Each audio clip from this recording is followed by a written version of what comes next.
Thanks everybody for coming to my talk. Sort of midway through the conference, everybody's having a good time learning new things and checking out the wide variety of open source database options in the market. My name is Bill Karwin. I'm going to be talking to you today about load data fast with an exclamation mark, so you know it's going to be exciting. Maybe. I don't know if anything about the database technology can truly be exciting, but let's try. So I am a longtime veteran of making presentations at this conference. I think I've been coming to this conference for over 10 years giving talks.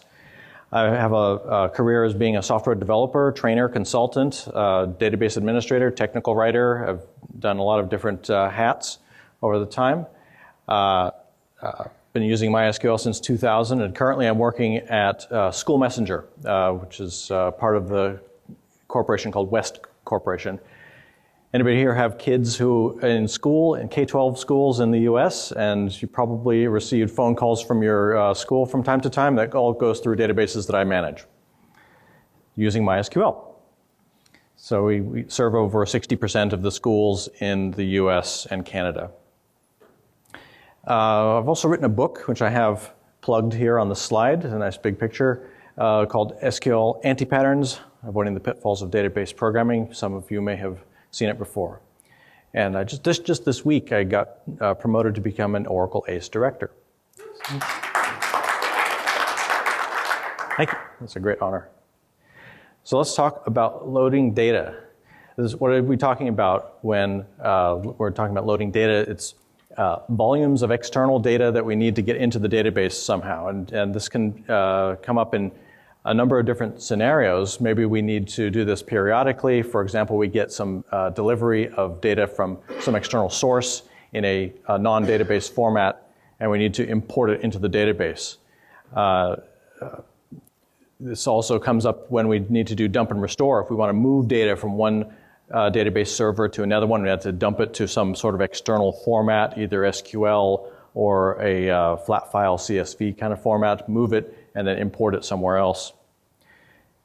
Extract, transform, load, ETL. This is typical of data warehousing solutions where you need to kind of pivot or rearrange the data so it gets put into a different structure, into a data warehouse to support other types of queries in a denormalized fashion.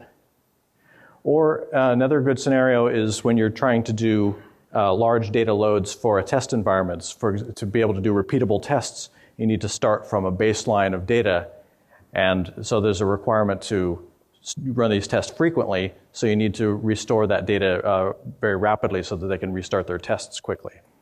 And that's the scenario that I faced. I was helping out some friends doing that sort of a task. They were trying to benchmark their really big scale servers and virtual machines, and they wanted to try to test the scalability of their memory.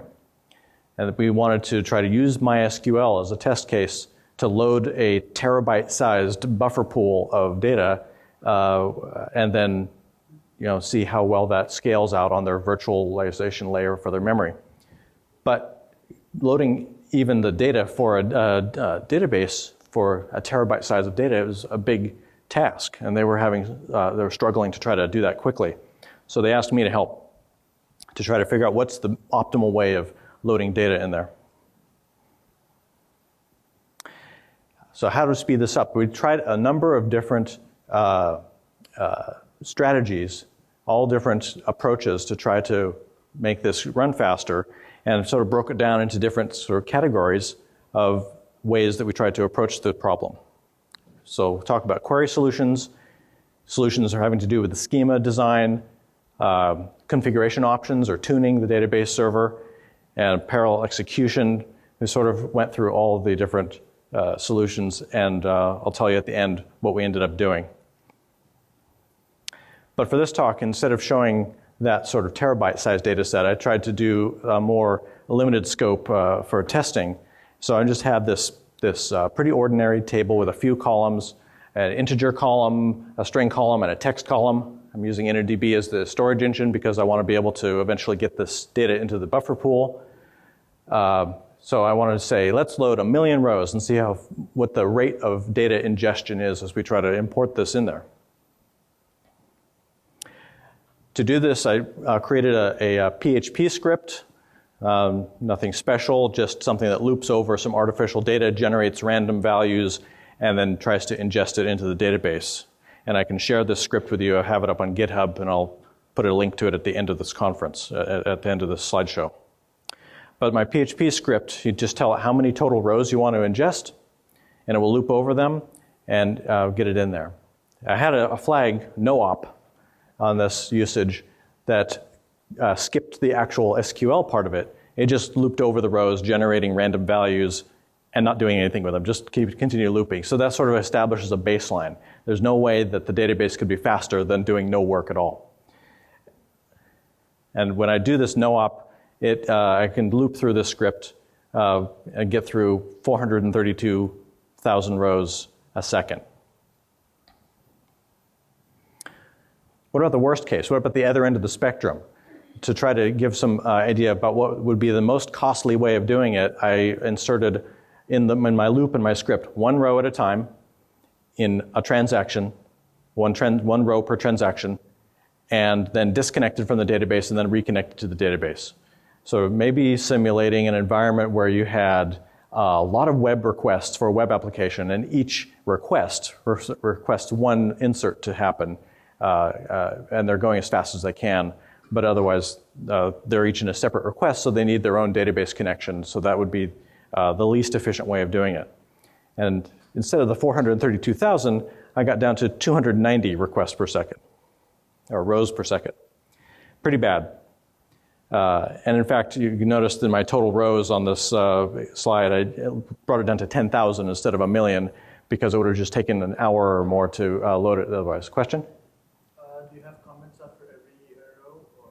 Yes. In this test, I had a commit after every row and disconnected from the database and then reconnected to the database, each iteration through the loop. So previously for the 1 million which you tried, you would have comments for after each and every row? On the previous slide here, I didn't do any inserts. I had commented out the code that actually did the insert. So I was doing no database work at all, just PHP looping over the rows and a no-op for the database. Does that answer your question? So that's the range of what I expect to have happen. Why is this so slow to do all these rows inserting one at a time? Well, there's a page in the MySQL manual that I linked to here about insert optimization, and they talk about that. They talk about the overhead that you can expect to see for different operations. The connect to the database is fairly expensive when compared to a single row insert. Sending the query from your client application as it's a string. It's a string that needs to get transferred over a network connection to your database server. In the database server, what does it do with that string? It parses it out. It says, oh, I see the word insert, and I see a few rows, column names, and table names, and things. It parses it out into what it can execute, and then finally does the actual action of inserting into the table and storing it. And the manual page actually describes the relative cost of each of these operations to each other.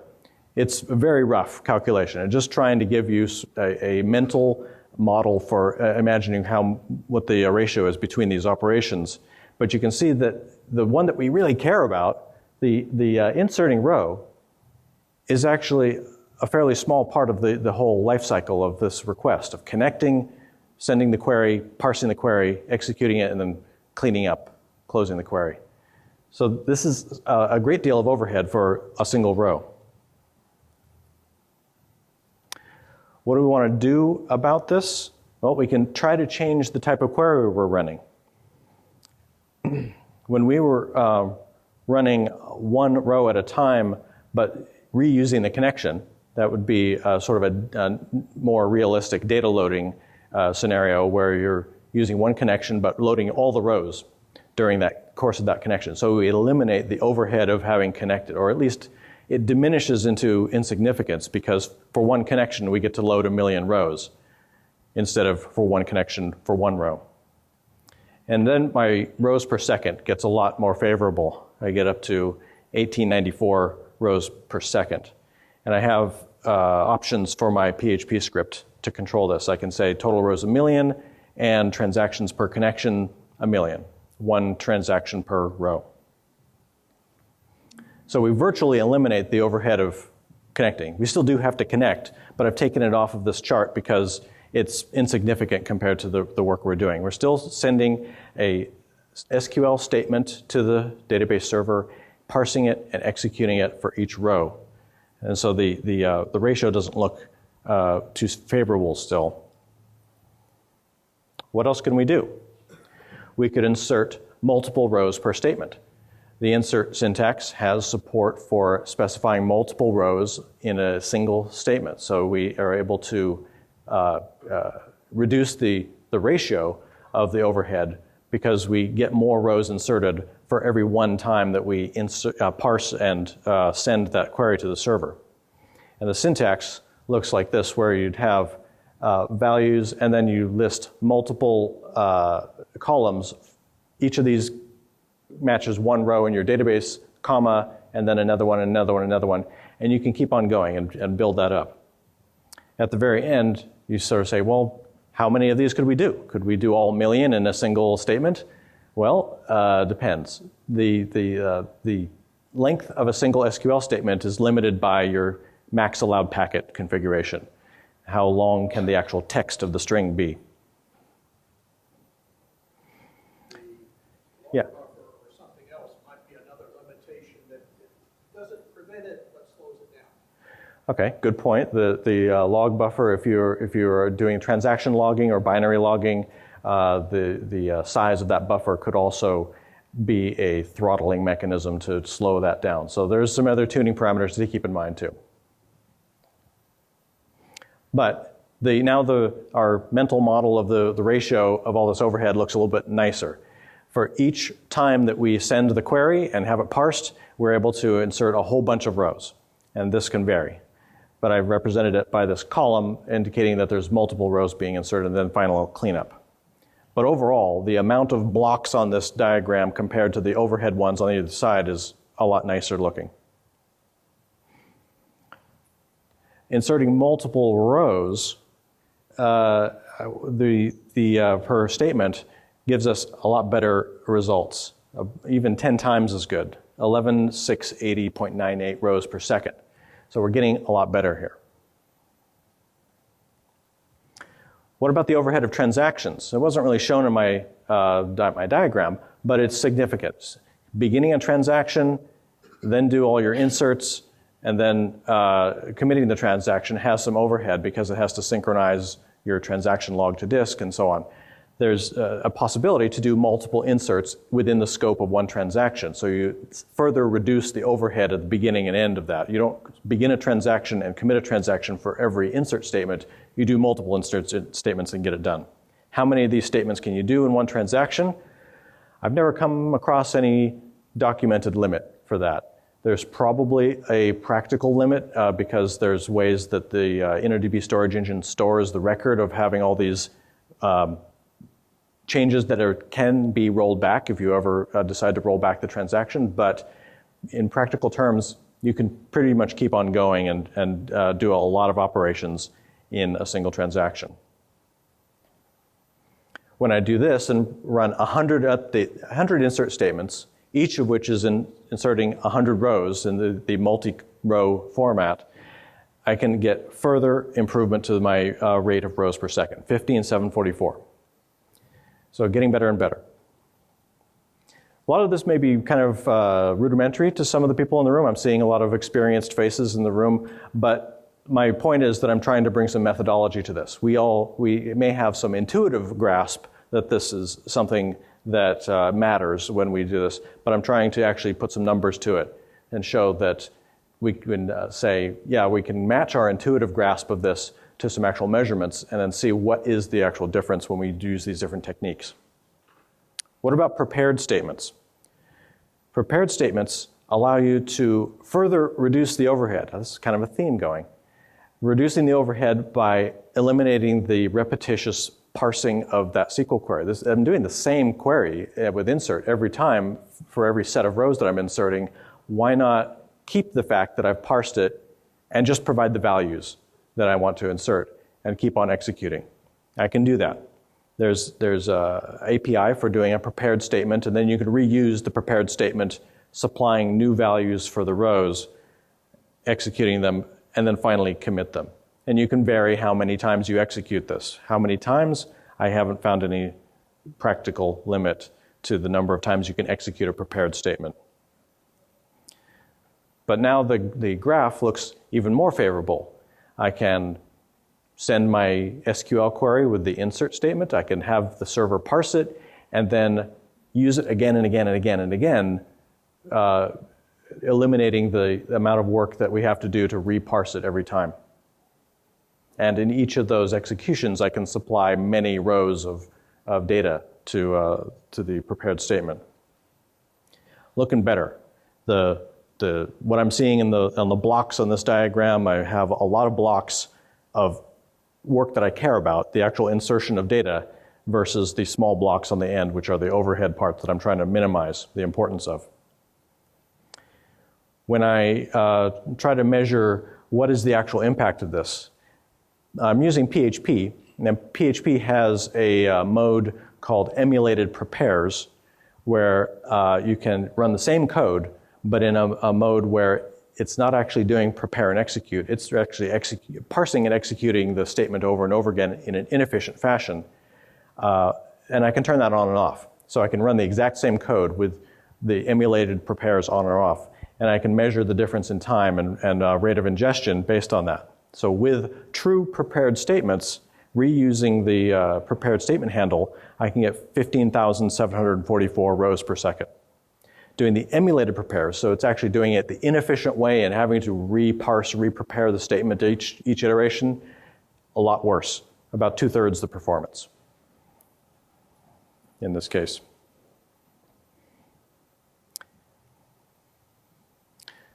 Another technique that gets even better, load data in file, which is a special statement that MySQL supports particularly for this purpose of importing a bulk of flat file data, usually in some sort of symbol delimited fashion, a CSV file we call it, tab delimited. It has some variability for what type you want to ingest. But it's a special statement. It's no longer insert, it's load data local in file. You name the file. In this case, I have testtable.csv, and my table name is testtable. So they don't have to match, but it's customary. The idea is it can now avoid the excessive parsing of SQL statements on each batch that it's inserting. It can just do the parsing of this one statement, load data in file, do that in a single transaction, then load all the data, and you're good. This even works with replication because it'll take the file that you want to import and pass that on to the replica and part of the binary log, and it will stay there and do the same ingestion on the replica as well. Or if you use row-based replication, it'll just pass the row images. And in my mental model of my overhead, it's looking really, really nice because now hang on a second. The proportion of my overhead of starting and parsing the statements and cleaning up is minimizing into almost nothingness as the scale of the graph improves. And this graph is not to scale because I'm actually doing 1 million of these rows ingestion. Even though the scale of the graph, it looks like it's up to just 250. But I wanted to show that there's at least a little bit of overhead still to go. Rick? To be fair, if the data was coming from code, you needed to write the file. That's more overhead. True. So his comment is if you had an application that's generating the data, you would then have to write it out to a file on disk and then load the data from the file on disk. So there's a little bit of overhead that I'm hand-waving about here. But how long does it take to write a CSV file to disk? A few seconds. It depends on how big the file is, but it's a lot less than the alternative of inserting it into the database one row at a time, or even a batch of rows at a time. So when I run my test script with my -- load data option, it says, oh, you want to use a CSV file. Well, let me create this file for you, and I can answer your question. It took about 8 seconds to create a CSV file of a million rows, and then ran the load data in file and completed in 25 seconds for a rate of 39,563 rows per second. Not bad. MySQL also supports load XML in file. Seldom used, I think. I even talked to some of the MySQL team who said, really, we have that statement? So I don't think it's been touched in quite some time. And I tested this out, not nearly as efficient as loading a CSV file. You can see that my data rate is only 12,858 rows per second. But I did get it to work. Surprisingly, this took more coding time to get this to work than the rest of the script. I ran into some problems with that. JSON is the new hotness. Nobody likes XML anymore. JSON is what we want to use. Could there be a load JSON in file statement? Well, there could be. We don't have one yet in MySQL, except for external applications that would then parse the JSON and then do a series of insert statements like we already know how to do. But we might like to have a load JSON in file built-in command in the server that knows how to do it efficiently, just like load data in file. There is actually a feature request here, and I encourage everybody to get involved in voting for bugs. If you don't have an account on bugs.mysql.com and can't vote, I encourage you to go create one. It's free, and you can then find bugs that have something to do with the work that you're doing and click a button saying, affects me. And you can, in that way, vote for that. And they assure me that they actually do pay attention to the votes, and they use that to guide them in what features that they work on. Or if you're really ambitious, you could implement it as a patch and attach it to this bug and contribute it as a member of the community and get your name listed on the MySQL release. I actually did that once. I contributed SHA-2, the function for cryptographic hashing.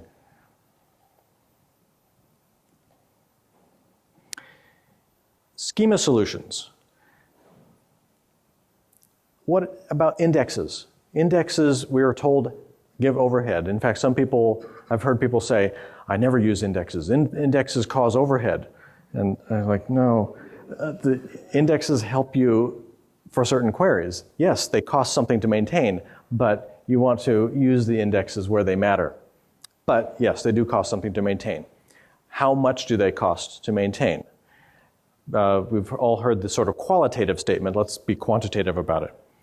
As you have indexes, I'm counting like one index on my integer column and one index on my string column. It will actually create more work to do during the phase where it's inserting data into my table, and then it has to, at that time, synchronously update the index as well. So here's a comparison of 3 different runs where I inserted my million rows with no indexes and got my good old 15,744 rows per second, and then I created one index and got worse performance, 13,993 rows per second, and created a second index on the string column and got all the way down to 10,473. So it definitely has some cost associated with it. But it's not like it triples your cost or something. It is a percentage. It's sustainable. And it may have benefits down the road when you do other queries against that table. It may speed up those queries so much that you can't afford not to do it. But it's good to actually have some context to understand what the index cost is. Index deferral. This is, I haven't heard people talk about this much recently, but for a while, a few years ago, people were talking about what if we insert all the data and then create the index after we've already populated the table with the data? So all the inserts will go as fast as they can, and then we create an index, and it will be there. Especially after they implemented fast index creation, where they try to do this in a more efficient manner. How good is that? Well, it can't be better than inserting the data into a table with no rows, because we are inserting a table into data into a table with no indexes, and then subsequently creating the indexes. Creating the indexes takes a few seconds each, and so I can say of the total time elapsed, inserting that data and then creating one index and creating the second index, I can say my effective data rate at the end of that time is the amount of rows over the total time. And then my effective data rate comes down to 738 rows per second. Triggers. Triggers are something else that can execute and delay the rate at which inserts can execute. For every row that you insert, it may have to fire a trigger and execute whatever code is in the body of that trigger for every row. MySQL only has for each row triggers. It doesn't have statement triggers like in Microsoft SQL Server. So this is going to happen on every row insert, even if I do batches or whatever. This one is a very simple example. In fact, it's so simple I don't even need a begin and end. And therefore, everybody familiar with the whole delimiter thing with trigger definition? What a pain. Hint, if you don't have any blocks in your trigger, you don't need begin and end. So you don't need to fuss around with delimiter. So here's one where it just has one statement, set string column to upper of new string column. Good, that's fairly simple. If you had something more complex, it would be more work. But for this simple trigger, what is the impact of it? Well, it looks not so bad. My data ingestion went down to 14,296 with the trigger. That's good enough. Not too costly. Here's another trick, the CSV storage engine. We have familiarity with MyISAM and InterDB as storage engines, but what about other storage engines that are supported? CSV is a special one in that it doesn't store it in a table space at all. It doesn't store the data there. It actually creates a metadata file, which are our familiar metadata files, and then it creates a file for the CSV data itself. So we've got this testtable.csv in my data directory. Currently it has 0 rows in it, so it's got a 0 size to the file, but it's just a CSV file. It's a totally ordinary file. And CSV storage engine doesn't worry about transactions or snapshots or anything like that. So what I can do is, outside of the scope of MySQL, I can just copy a file into that place. As long as nobody's querying it while I'm doing it, I can just take any old file which is in the right format, has the right number of fields to match my table definition, plop it in place, and that takes very little time. So I timed CP of my prepared data, plopped it in place, 8 seconds, 359 milliseconds. So that's about the fastest you could hope for. Question?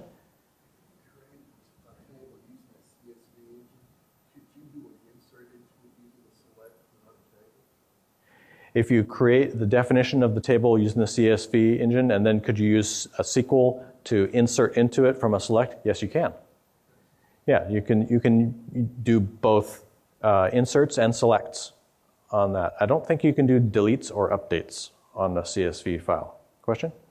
How do you deal with the CSM file? Is that part of the data here? Does it need to exist, that one? How do you do the mapping of the table?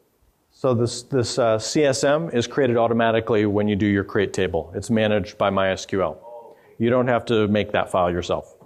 So you have to create first and then just copy that one in the CSV? Yeah, well, my example was I did my create table statement just like I would do a create table in any other storage engine at the MySQL prompt. I just tell it engine equals CSV, and then after that's done, I can just do an ls in my data directory, and this is what I see. MySQL has created these files. Good? And after I plop that file in place, I just did a shell command of CP to move a file which I got from someplace else. I now have a big old file that's in that place of the table's name that it expects to see. So my effective data rate, because once I put the file there, I can immediately start querying it as though it's a normal table. I can do select statements against it. So my data rate, I kind of put it in air quotes because I didn't really do any inserts to get that data there, is a million rows in 8.359 seconds, or 119,000 rows per second. Pretty cool. That's the highest one that we've seen so far. What's the problem with this? Well, we didn't use SQL to do it. Therefore, the operation doesn't flow through to replicas, and we can't do it in application code as easily. We have to be logged in as root on the database server. You can't do it remotely. You wouldn't be able to do it if you have no access to the database server. If, for example, you're using RDS. So there's a number of limitations to this. But I just wanted to demonstrate that it's an option. What if we wanted to then say, well, we'd like to treat this as an InnoDB table because that was the purpose of my exercise. Well, we could convert that CSV table into an InnoDB table with alter. You can change the storage engine of any table using alter table and just change that.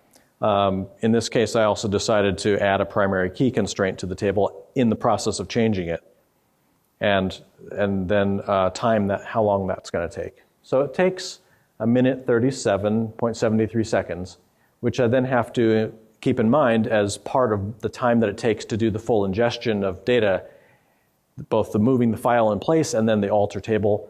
And then my total effective data rate is the sum of those two times as the denominator for this ratio of a million rows by that number of seconds, and I come up with 9,426 seconds. Not the best one we've seen so far. So good idea, didn't work out. Any questions about that? Any other schema-related tricks that people have tried to do data ingestion? Not configuration. We're going to get to that in a second. Okay. Configuration solutions. Yeah, question. What about the load of the same but discard table space and copy? So you're asking about transportable table spaces. We did try that. I didn't have slides for that one, but I can talk about it. InnoDB has the idea of you created a table. It's got a file per table space associated with that table, and you can say discard the data, discard the table space for that, move a table space that you prepared from some other server, put it in place, and then tell it to sort of adopt that orphaned table space. And yes, that is a thing you can do. It turns out that when you do this, InnoDB does a check on the data that you just imported to make sure that it's a valid table space for the definition of the create table that you had, and that can take some time if it's a big file. So that can be a cost, and we discovered this, and we didn't anticipate that extra time. So it basically reads through the entire table space as part of that action of adopting it.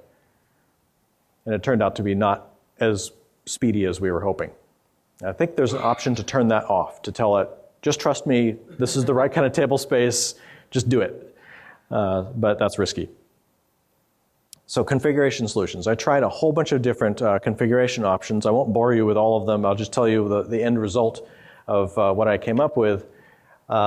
I increased the size of my InnoDB buffer pool to something large. The default is only 128 megabytes. By the way, all these tests that I was doing before were all on default configuration across the board of MySQL 8.0.1 on my MacBook. But I increased the buffer pool. The idea being I want to be pulling in a lot of data, and I want that to be writing into the buffer pool and then defer the flushing of it to the table space. So I want more buffer pool to take that data. The log buffer size and the log file size are key to managing the rate at which you can take in data into InnoDB table spaces and optimize the rate at which it's actually doing durable writes. So we want a large log file so it won't have to flush the pages out of the buffer pool until later. And we can even increase the log buffer size so that we don't even have to write it to the log file until we're ready to. The flush log at transaction commit governs how durable are those transaction log writes. Do we care that every transaction is going to write to the log file as we do the commits? Or can we say, no, we're good. We trust that the disk isn't going to crash while we're doing this. And since we're just importing test data anyway, we actually can tolerate a great deal of risk. This is a test environment. You may not want to do this in a more sensitive environment. And finally, the last one, I disabled the binary log. The binary log has some overhead because it now has to write changes to both the transaction log of InnoDB's redo log and to the binary log for replication's sake. I eliminated the binary log by commenting it out and restarting MySQL. So I got a pretty good rate there using the same test that I did before of multiple statements per transaction, multiple rows per statement. I got this up to 17,697 rows per second. What if that flush log a transaction commit is a little bit too aggressively risky for my tastes? Well, there's a middle ground that you can do flush log a transaction commit to. So at least I'm flushing the log buffer to the file periodically, but I'm not truly durable because it's not writing it to the disk yet. It's being buffered at the operating system level. And that shaved off a little bit of my efficiency, but not too bad. I got 16,564. What about combining these? What about the all this tuning that I did to add buffering and decrease durability and use the load data in file, which was our best solution to date? Well, I did that and got up to 43,873 rows per second. So very good. And I combined my tuning with this load data option that I have for my test script. What about parallel inserts? Anybody have experience doing this sort of thing, trying to ingest on multiple threads at the same time? The load data in file runs in a single thread, but load data in file is also part of the logic for the MySQL import command line tool. MySQL import is just a command line interface to, to the load data in file statement, and it supports a option, use threads. So it will actually do a table per thread, and I was able to define 4 tables for each a fourth of my data, which I could hopefully reassemble later and do it there. Unfortunately, what I found was that there's some overhead in calling this command line tool, so it ended up not being as efficient as I was hoping it would be. Still looking into that, or maybe I'll have to write this in Java or Go or something and do the load data in file myself instead of trying to rely on the command line interface. But when it works, it looks a little bit like this, where as you're running the MySQL import with multiple threads, it tells you, oh, I'm making 4 connections, 1 per thread. I'm connecting to my databases. I'm doing each of these files. Notice they just sort of randomly arranges them because they're running in threads independent of one another. And once it gets through 250,000 rows, it disconnects because it says there's no more files to ingest. If you had 4 threads and 16 files, it would just say whoever's available first, grab the next file and start ingesting it. So like I said, I tried to use threads, but it didn't actually turn out to be as good as I was hoping. It was pretty good, but not as good as I was hoping.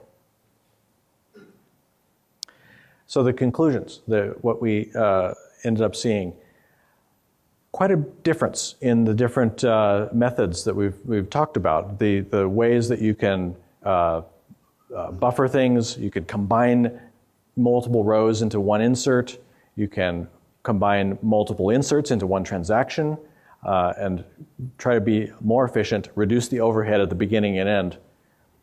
And finally, you get into tuning things where you're doing all of those combining of SQL statements, but also changing configuration options. There's the InnoDB flush log at transaction commit 2 and 0 is on the high end here. But those are still dwarfed by using load data in file with and without the right tuning options set on your MySQL server. So you can get double or triple or quadruple the amount of performance by doing that. And on the very end down here are the naive approach of doing one row at a time, one transaction per row. So why are you still doing this?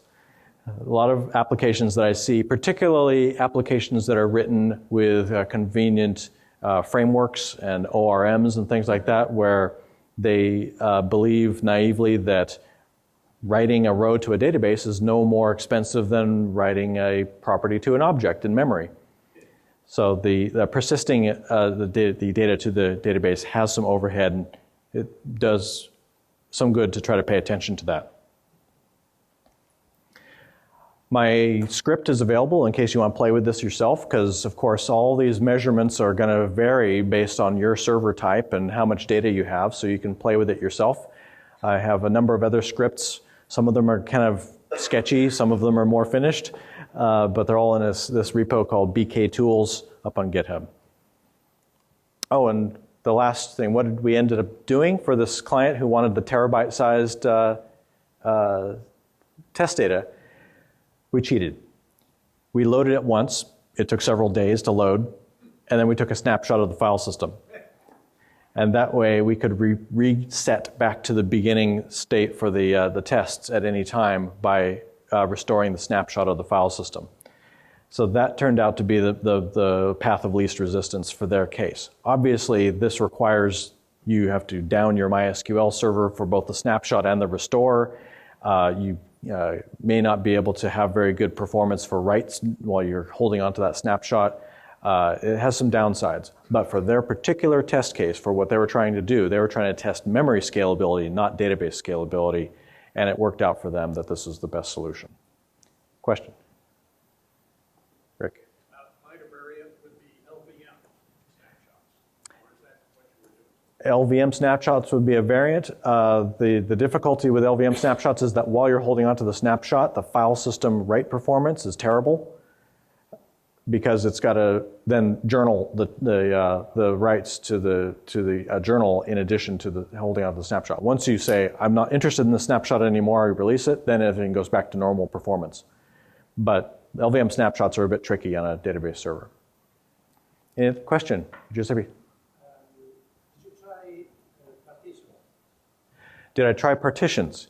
Yes, related to the transportable table spaces and the parallel MySQL import. I would import to multiple tables with similar structure and then shuffle them around into a partitioned table. So then you can then move transportable table spaces into a partition using exchange partition. And that also incurs some cost because it has to inspect all the data as you're doing the exchange partition to make sure that it's in the right format and it's not violating the partition that you're putting it into.